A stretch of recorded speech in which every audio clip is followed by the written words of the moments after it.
Welcome to the lecture 3 of the topic SHM. So we know that the full form of SHM is simple harmonic motion, right? So what we will learn today in this lecture is that the derivation of differential equation of motion for SHM starting from Hooke's law and mention its solution. That means we will do a derivation of this topic SHM and we need to prove this one.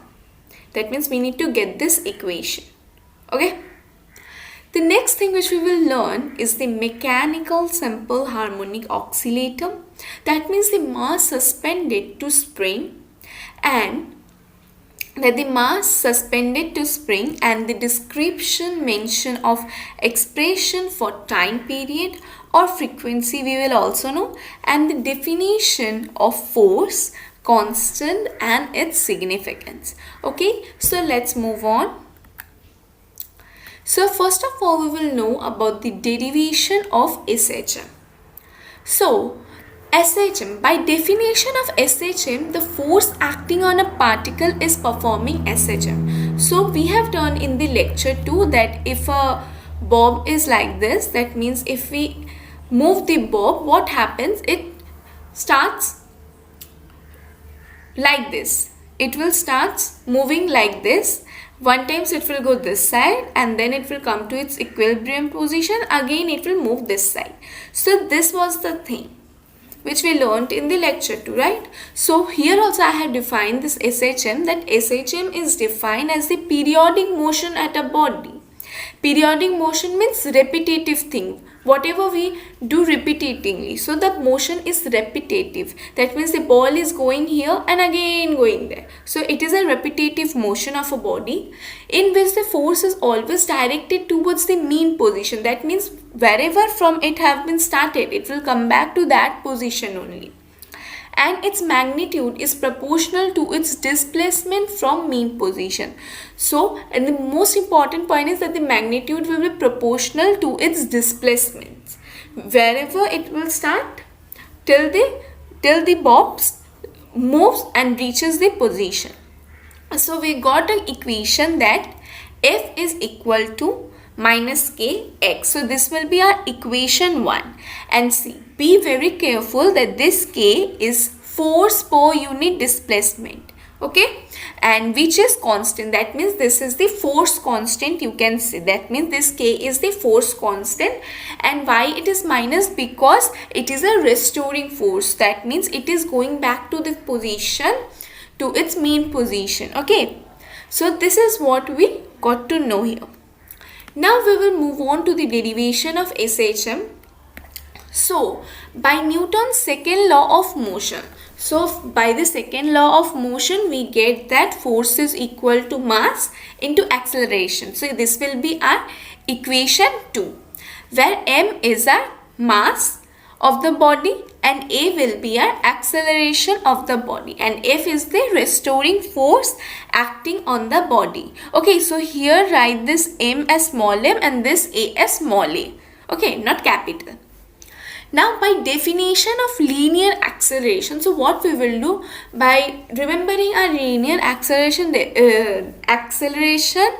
definition, we will get some, that from equation 2 and 5 we will get something.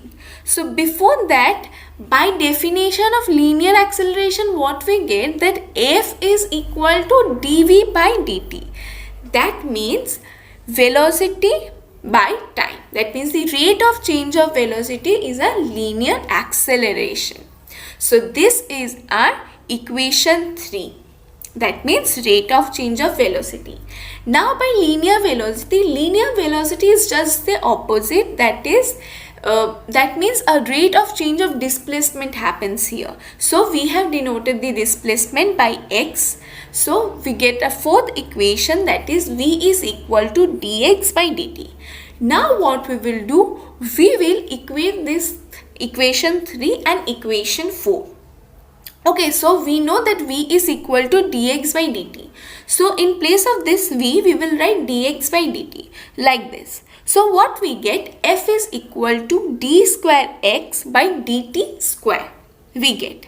So this was a linear acceleration which we got. So from equation 2 and 5 we will have, so what we will have, let's see. So we will have f is equal to m d square x by dt square. So if you remember our equation 2, so this is our equation 2, that is f is equal to ma. So this, as we have denoted this a as our acceleration, so this f is also our acceleration. So here we have taken f, so you will write a in place of, so if you take here f, that means this is a linear acceleration. So we will put this value here, that means at the position of a. So we will get what? We will get f is equal to m d square x by dt square. So this is our equation 6. Now from equation 1 and 6 we have, so our SHM, what we get, f is equal to minus kx, and our k is what? Yes, force constant. Perfect. So what happens, both is the force, so we will equate both the force equation to each other. So this one is the equation 6 and this is our equation 1. So when we move this m this side, that means k by m we get. Now what happens? Now as it is negative, if we move this side, this becomes plus, right? So this becomes our equation 7. Now what happens? Our k by m, this k by m is our omega square. So as we have given a certain formula specified in before only, so if you remember the question, so this was a question, that is d square x by dt square plus omega square x, where omega x square is equal to k by m. So we need to prove this one. So what we have done, we get the all the things and we get the thing, that is d square x by dt square plus omega square x. So this is the equation 8 which we got. So if you put this k by m here, okay, what happens, this m, if you multiply m with all of this, you will get m d square x by dt square plus kx equal to 0. So it is your equation 9. But till this equation 8 which you need to prove, this is the equation. Okay, now see the equation 7, 8 and 9, that means this equation, this one and this one are known as differential equation of linear SHM, which is a second order homogeneous differential. So I hope you all understood. So what are the changes you need to make is that instead of this a, you will write small f, because it will be, because here we have depicted linear acceleration as small f. First of all, this change you need to do. Another change which you need to do is that this capital M will be replaced by small letter m, and in place of this capital A you will write small f. Okay, so these are the two things you will make changes. So please do on your own, and I have done the derivation step by step, so I hope there is no confusion. So now let's move on to the next thing. So this is the thing which we got, which we need to prove, which we have got in the question and which we need to prove it, right? So that was d square x by dt square plus omega square x equal to 0. And when you take this omega square x this side, it becomes minus omega square x. So this is the differential equation of SHM. Okay. Now the next thing which we will learn is mechanical simple harmonic oscillator. So let's begin. So we consider a mechanical spring which resists compression, elongation to be elastic. Okay, so this is the thing. That means we consider a mechanical spring. So this is a spring. So this is, we know that whenever we stretch this spring, it is elastic. It gets stretched and it becomes, and it again compresses to its back position, right? So at end of the spring a body of mass m is attached. So this m, that means this is the mass which is being attached to this spring. And the most important point is that we will neglect the mass of the spring. Okay. Now when the body is pulled down by a certain distance and then released, it undergoes SHM. That means when you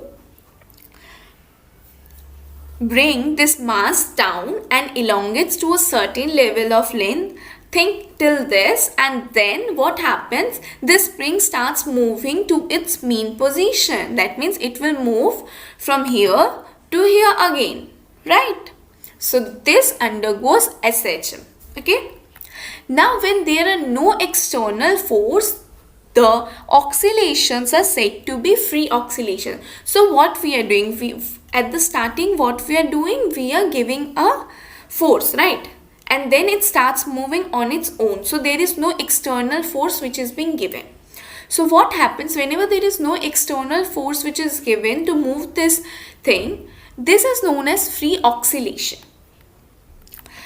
And the mass oscillates with its natural frequency. That means whenever we are not giving in any external force, but still the spring is moving and undergoes SHM, so the oscillation which is being occurring is the natural frequency. So we need to know the definition of the natural frequency. So you will write that when there are no external force, the oscillation is said to be free oscillation, and the mass oscillates with its natural frequency. Now, mass suspended by a spring, vertical vibrations. So, these are the three things we will get. So, before that we have a line that states that for a light spiral spring with the elastic limit, the tension of the spring is proportional to the extension of the spring beyond its length that obeys Hooke's law. So, if you remember, what is Hooke's law? Hooke's law is a law of physics that states that the force needed to exert or compress a spring by some distance scales linearly with respect to that distance. That means this spring, when gets stressed, is proportional to the distance it gets covered. So this was the Hooke's law that is being stated here only. Then it says, figure shows a spring of length L suspended from a support at A. So this is the support and this is the spring which is of length L. If a mass M is attached to its free end B, so this was the end B, so one mass get attached and it will be stretched downward and its length will increase, say by L. So this is the portion which gets increased and this is denoted as the length which got increased is L, and BC is equal to L. Due to increase in length of the spring, the force exerted by the spring on the mass according to Hooke's law will be given by minus KL. So K is the what? Proportionality constant and depends upon the material. That means what happens? The K will depend upon the material of the spring and the size of the spring and balances it, that is balances the tension of the spring. So what happens? It increases by another length. Okay. So this is the thing which happens. So due to the increase in length of the spring, the force exerted by the spring on the mass.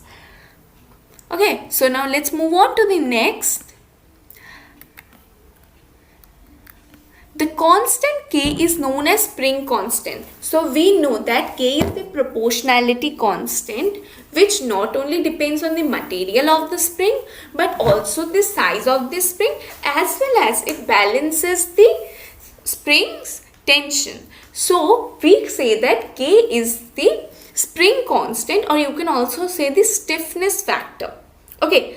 Or simply force constant also you can say. So the first equation which you will get, we know that F is equal to mg, right? So, or you can say the spring constant is T, right? So T is equal to mg equal to KL will be our equation 1.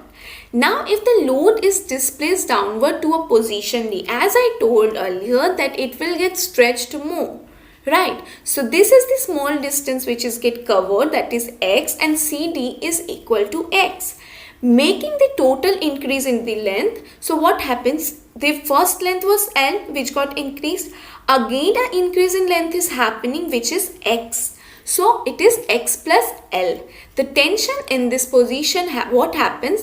In place of L, we will write X plus L, which is the equation 2. Therefore, when we do the resultant force acting on this mass will be T minus of T dash, or you can say mg minus of T dash. Hence, we have a resultant force on the mass as F is equal to mg minus T dash. That means what happens? We will write KL for the T, that means that mg minus K of X plus L. So when we remove the bracket, we get minus Kx minus KL. So KL gets cuts and we are left with minus Kx. That is our SHM, right? If you remember, F is equal to minus Kx. We have done in the derivation of the SHM in the equation 1. So we get this. Now it said therefore the acceleration of the mass is equal to force by mass equal to minus K by M is our equation 3. Okay. The above equation K by M is constant. That means this is constant and hence the acceleration of the mass is proportional to its displacement and is directed towards its mean position C. It will go back to its mean position again. Okay.